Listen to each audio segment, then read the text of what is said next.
What is going on in dreams? John Dunn's story might shock you. Dreams can predict the future. Hello everybody, this video is about what is really going on in dreams, and I do hope it knocks your socks off because this is really bizarre and odd. The stories you are about to hear prove that there is far more going on in dreams than meets the eye. All our telepathic functions are actually at work, and we can see into the past, present, as well as the future. Firstly now, people in dreams seem to have their own artificial intelligence, or at least their own brains, actual full-sized brains. That is the only way to explain why they act identical to people in real life. And I really mean this. If you have really vivid dreams, you will start to see that people act according to their own thing and that they interact with you as if what they are up to is really important. Now that's because a dream is not just that which is based on your past experience. We all kind of know that our day-to-day experiences enter our dreams, but something you may not know is that the brain, while sleeping or perhaps all the time, is collecting information from our past, our present, and even our future. It was a man called John Dunn at the end of the 19th century who was determined to get to the bottom of it all. He kept a dream diary, and you can keep a dream diary too. He found that the brain was actually collecting events from the future which it used to place inside dreams. This was a form of prognostication in some respects. Now, this part of the video I'm sourcing from a great book by Herbie Brennan called Time Travel. Now listen to this. Dunne started paying attention to his dreams and started noticing the most incredible events transpiring. His dreams were predicting the future. His first indication that something was up was that he dreamed that his watch had stopped at about 4:30 p.m. He suddenly awoke and then consulted his watch.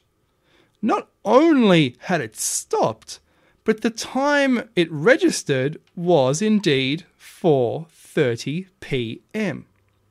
And that was only the beginning. Things just got weirder and weirder. He dreamed he was in Egypt and bumped into 3 British officers. They had walked all the way from the Cape all the way up to Egypt. How ridiculous, he thought, during the dream and even upon awakening. He then consulted the latest newspaper and read the Cape to Cairo expedition at Khartoum. This confirmed his dream. He also dreamed that he was on an island and a volcano was erupting. The dream told him that unless they were quickly evacuated, people would die. In the dream, he was on a neighbouring island attempting again and again to persuade French authorities to evacuate the island, but to no avail.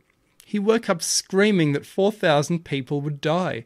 The next day, the newspaper headline read that a volcano had erupted in French Martinique, and 40,000 people were presumed dead. In another dream, he was on a balcony, and there were fire hoses below.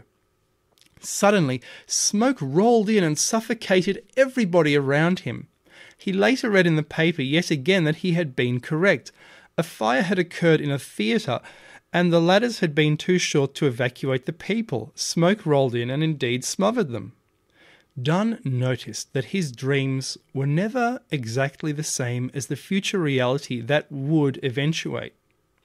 Rather, it was as if information from the future was indeed being received, but that this was being distorted by other operations in the mind, mixing with memories from past and present before being presented to him in the form of a dream.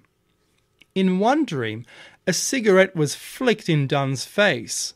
A few days later, he was at the grinding wheel, and sparks were indeed flying into his face. Again, in another instance, he was, in a dream, trapped by a fence in a field with a wild horse. A few days later, the dream came true, but the fence, which in the dream was a high wire fence, was merely in reality a low wooden fence. In fact, one of the reasons that Dunne was receiving ideas from the future is that sleeping replicates the relaxation process which is necessary for any psychic material to be received. The brain might be compared to a series of waves across water. You need to still these waves to see down to the bottom and receive information. Dunne eventually published a book about his experiences in 1927 called An Experiment with Time. Another thing which is very bizarre about dreams is that other people in dreams seem to have their own intellect and behave accordingly. Dreams also take notice of dream events which might escape our attention while dreaming and then attempt to later explain them away in the dream. And it's only later or after awakening that we realize why our dream was attempting to do such a thing. For instance, in one dream, the main course of some food I was eating was great, but the dessert I was given was not the best. Not that I cared at all. In fact, I wasn't thinking about it. I only just noticed it. But the dream actually registered the information as if it was extremely important and contrived a scenario to explain this away. It gave other characters enormous personality. I went to pay for the food, and the woman at the counter explained that the chef had accidentally mixed Vegemite into the chocolate, and I was entitled to a refund. Then, before paying me, the woman ran outside due to some emergency in the rain, and I told the other woman there, her assistant, that I had not received my refund yet. Her assistant said, "Oh yeah, she does that all the time, forgets to give change." Now, how did the dream evolve this plot?